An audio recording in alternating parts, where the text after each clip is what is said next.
তৎপশ্চাৎ পরমগতি পরমারাধ্যতম গৌরী বেদান্ত সমিতির প্রতিষ্ঠাতা নিয়ামক পরমারাধ্যতম জগৎ ভক্তি প্রজ্ঞান কেশব গোস্বামী ঠাকুরের শ্রী চরণ কমলে এ দাস তুমি রহিতিক আনন্দপুরী ভক্তিপূর্ণ ষষ্ঠাঙ্গ নৌতনতি জ্ঞাপন করছে। তৎপশ্চাৎ 100তম পূর্তি উপলক্ষে জগ বিশ্ব বিস্তৃত জগৎ ভক্তি সিদ্ধান্ত সরস্বতী ঠাকুর প্রভুপাদ শ্রী চরণ কমলে এ দাস তুমি রহিতিক আনন্দপুরী ভক্তিপূর্ণ ষষ্ঠাঙ্গ জ্ঞাপন করছে। তৎপশ্চাৎ একাগ্রগণের চরণে ষষ্ঠাঙ্গ নৌতনতি জ্ঞাপন করছে। বর্তমান গৌরী বেদান্ত সমিতির সভাপতি প্রদীপনা জগৎ স্বামী শ্রী পদ্মনাভ গোস্বামী মহারাজ প্রচন্ড পরিক্রমা করতে করতে যে স্থানে এসে উপস্থিত হয়েছি এটা হচ্ছে কেশিঘাট।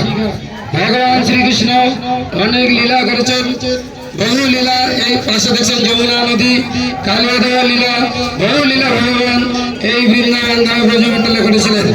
এক সময় এখানে যখন ভগবান শ্রীকৃষ্ণচন্দ্র তার সখাদের নিয়ে ভ্রষ্টাচরণ এসে লীলা করছিলেন, এই সময় কেশী দত্ত নামে একজন অসুর তিনি নানা রকম উপদ্রব করতে লাগলেন এবং সকলকে বিনাশ করার চেষ্টা করলেন।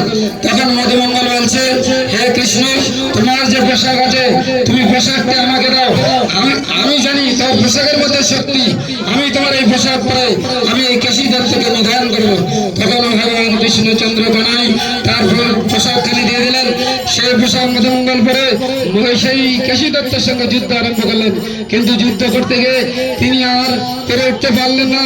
মৃত্যুর মুখে যখন পতিত হতে লাগলেন, দেখলেন যে আমি এই দত্তকে নিধন করতে পারবো না, বধ করতে পারবো না।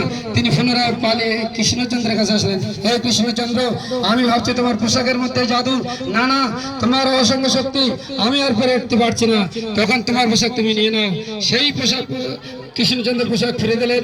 ভগবান কৃষ্ণচন্দ্র তার পোশাক পরে তিনি আবার সেই কেশী দত্তের সঙ্গে যুদ্ধ আরম্ভ করলেন।